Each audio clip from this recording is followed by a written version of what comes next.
You're listening to Partners United on Accountability, brought to you by Shehu Musa Yaradua Foundation. Hello, everyone. My name is Lanre Suraj, and I am the Executive Director of the Human and Environmental Development Agenda at the Resource Center. EDA engages citizens on core human development issues, including agriculture, food security, climate change, human rights, public sector accountability, and electoral reform. EDA and the Yaradua Foundation are part of a community of civil society actors working to promote accountability practice through the Partners United platform.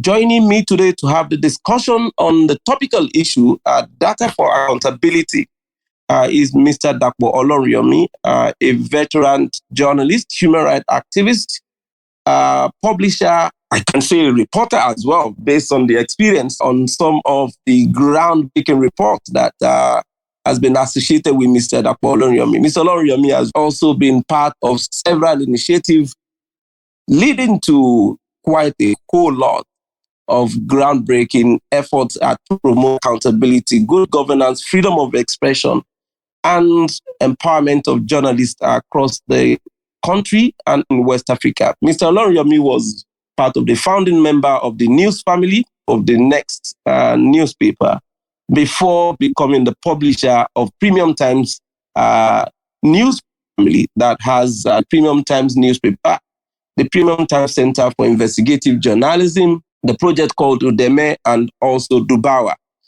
Can you help us do a brief explanation on data for accountability and the concept of it? I think when we're talking about data accountability, what comes to mind is how we use information that is popularly available and accessible by citizens and institutions for promoting transparency and accountability in a very general sense. Then this will be media in a sense and civil society organizations.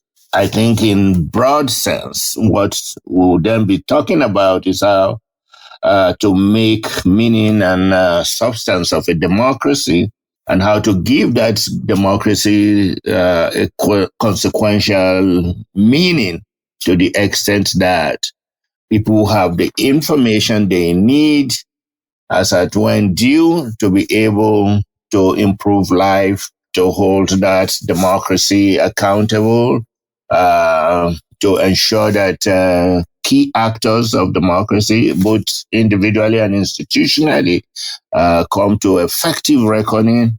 But above all, that's the information that can help the development of citizens in every walk of their life has true meaning, not just paper meaning as it were.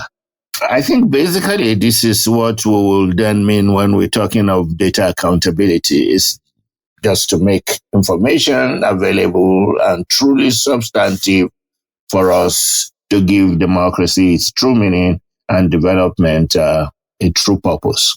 Thank you. This is very interesting. You've listed some of the actors I've been talking about, the media and the civil society and even government. Can we get more from you on the list of those that are considered actors in the issue of data and accountability and even data for accountability? And also, if we have really embraced the concept of the data for accountability as actors in the system. Thank you so much. Sometimes the way we present the case for data tends to mystify it as if it's something very big, something very new. Indeed, data is no more than just the information of everyday life. True, it's important then that we understand that even if information is available, we need to be able to present information in a way that will serve a particular kind of purpose. So when we're talking of data in that regard, I think it's always important to lay the context very clearly, especially now that we're talking of it in the sense of accountability. I think it's important for us to understand the political environment around which we're discussing data. And the environment can change. So for our own purpose these days, we're talking of data in the context of a democracy. We're talking data for the purpose of development. So to that extent, um, everybody's an actor. On the one hand, you have international actors from the development sectors. These will be institutions like the World Health Organization, Food and Agricultural Organization, the World Bank, um, the African Development Bank, the UN itself, UNICEF, the African Union, the ECOWAS, and so on and so forth. The institution of the Nigerian Bureau on Statistics and institutions like Nigerian Population Commission, the Identity Management Commission, National Communication Commission, and so on and so forth, the Science and Technology Agency of the government. These are key institutions that if you have to grade national actors, you then put them at, say, something like a prime A actors role. They are just coming to life. And, if you look at their books, their acts, the statutory language of these agencies, you see that we're at the water's edge of data awareness and data use. But the most important, though, is between civil society and citizens, because just as civil society plays its role in every other regard, it's the third actor in this platform, if you like. And civil society needs to catch up and turn data that is available and convert them very quickly, both for advocacy and the empowerment of citizens so that they can make more concrete, substantive demands on government. Needless to say that for institutions like the media that have statutory role, data awareness is still very low. And that's really making the whole problem of the point you raised about awareness and so on a little bit problematic and challenging. But it's growing by the day, better late than never. I think that's the point that we really have to start this discussion. In addition to your mentioning of the constitutional provision with reference to Section 22 and Section 39, can we look at some of the possible policies and framework that are existing within the country that enables the concept of data for accountability and the current state of some of these policies and legal framework, if we're actually making any good use of them? Yes, I think discussion around data, just like the discussion around any information. So let's now say structured and unstructured data must start. Let's say at the national level, it must start from the Constitution. The two key articles in the Constitution that gives basis for data accountability, Section 22 and Section 39. Of interest, though, is Section 37 of the Constitution because it makes a case for privacy that's at the point of usage of data and also at the point of the acquisition of data, because 37, of course, is dealing with privacy rights. But besides that, there are other instruments. The most interesting of all is the Nigerian Data Protection Right. It's a policy that's not really moved. As you know, it's been morphed into an attempt to create a law out of the Data Privacy and Freedom Bill, which has been famously called the HR 490, has been dangling between Parliament and the executive, and the president has been unwilling to sign it. But then there's the agency called the NIMSI, which is the, if you like, the Identity Management Agency for all citizens of the country. I think one other law that we need to bear in mind will then be the INEC Act. INEC being the Electoral Commissions Act, because then in the exercise of democracy, this is the agency that plays the role of the key regulator, and then it houses a lot of our data. The same is true of the Population Act. It's another federal law which also provides regulatory power over our identity and therefore our data as persons. In between all this is a general problem. The problem being that citizens have not effectively taken hold and control of their own right over data. That's why the Data Privacy and Freedom Bill ought to be passed. Let me just talk of two or three very quick laws that then pose problem for citizens in this regard. The first is what is generally called the Cybercrime Act, which is a law presumably supposed to help regulate the nefarious activities of cyber criminals. In the age of digital, a lot of the crimes that we are used to have now moved online. They've moved to cyberspace, and they certainly can be far more lethal than what we have. There's the need for a law to follow the crime. The other one is the TPA, what's called the Terrorism Act, which is given the difficulties in the country today with extreme expression of identity, either in ethno-national or religious terms. We've had a case of insurgency that's almost blowing up the upper corner of the country. So you cannot ignore that fact that this is a problem. But the exercise and the need for the liberties and freedom of citizens seem to be totally ignored within that, the making of that law. So that's the kind of danger that we have. An agency, for instance, like NIMC, you'll be surprised about the kind of access that it grants to so-called third-party institutions that you don't know. It's not defined in the law. Ultimately, of course, this third party are enabled to have control over our data.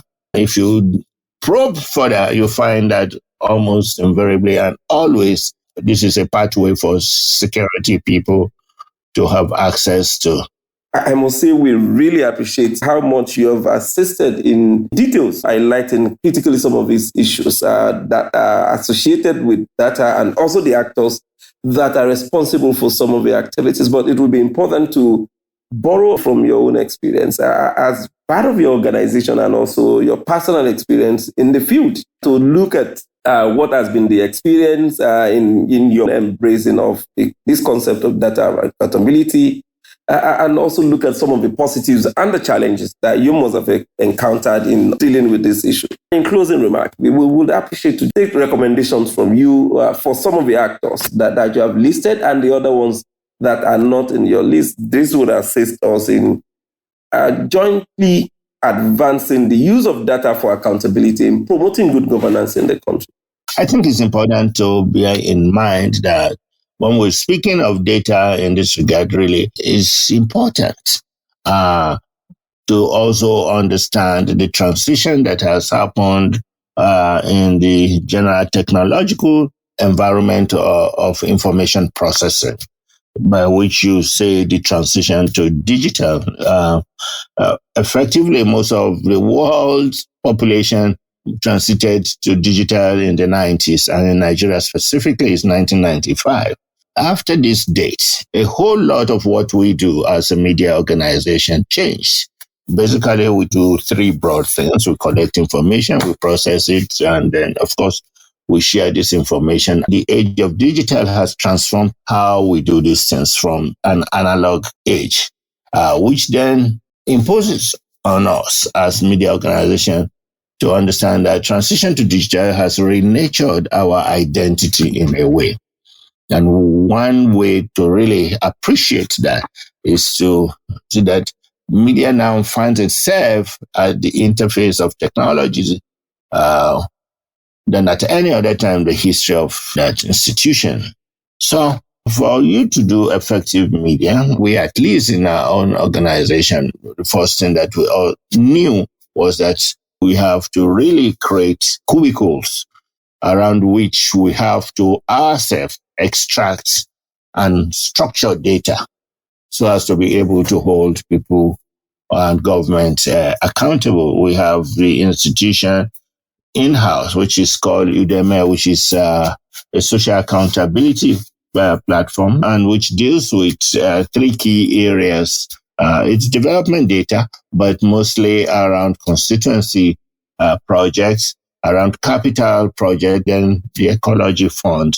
This, if you look at it, is 40% of our annual budgeting. So we try to focus a whole lot on that through the Udemy program, Udemy being a term from most of the South-South language groups of Nigeria to mean accountability in itself. This is where work has to be done. Luckily, the admin groups have shown great pathway in this regard. Look at just the kind of impressive work that you guys are doing with respect to anti-corruption work that you are doing at HEDA. Look at what Clean Foundation is doing with police accountability. Look at what Budget is doing with budgetary accountability and literacy. Look at what Data Fight is doing. Data Fight is doing tremendous important work in the whole area of data and development.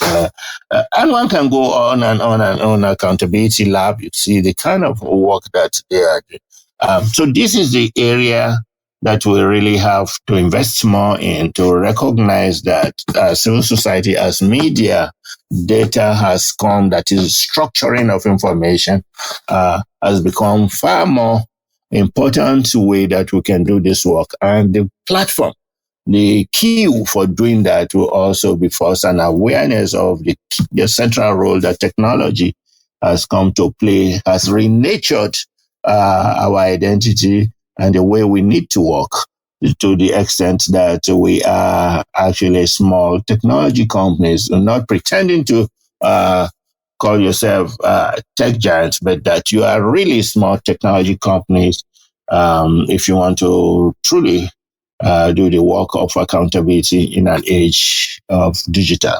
Thank you very much, Mr. Dapo Olorunyomi, for joining us today. It's been a great delight and pleasure to learn from your wealth of experience and knowledge, and also the level at which you have elucidated on some of those key issues and how much you have also assisted the listeners in understanding that we are all actors in the field, and the generation, the storage, the management, the dissemination of data is not only a function of government or even intergovernmental agencies, but of every citizen and also act. We're more than happy that we've provided this opportunity for the listeners, even though we can take questions, but the opportunity to listen to you expatiate on these issues, break down some of these knotty areas of understanding the issue of data and also the generation of data. Sometimes the classification of data, which really should not be the case in many instances where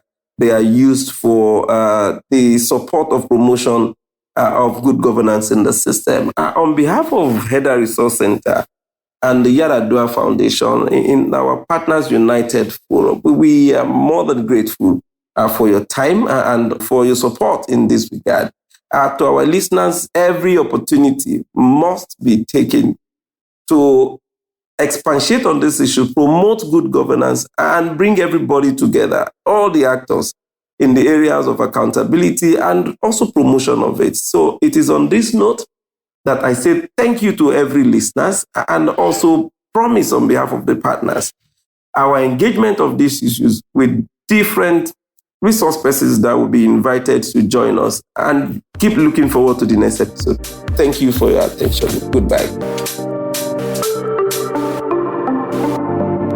To join the conversation about accountability in Nigeria, visit partnersunited.org. You can also visit report.corruptionanonymous.org to blow the whistle on any perceived corrupt act or to make a report on accountability or governance issues in Nigeria.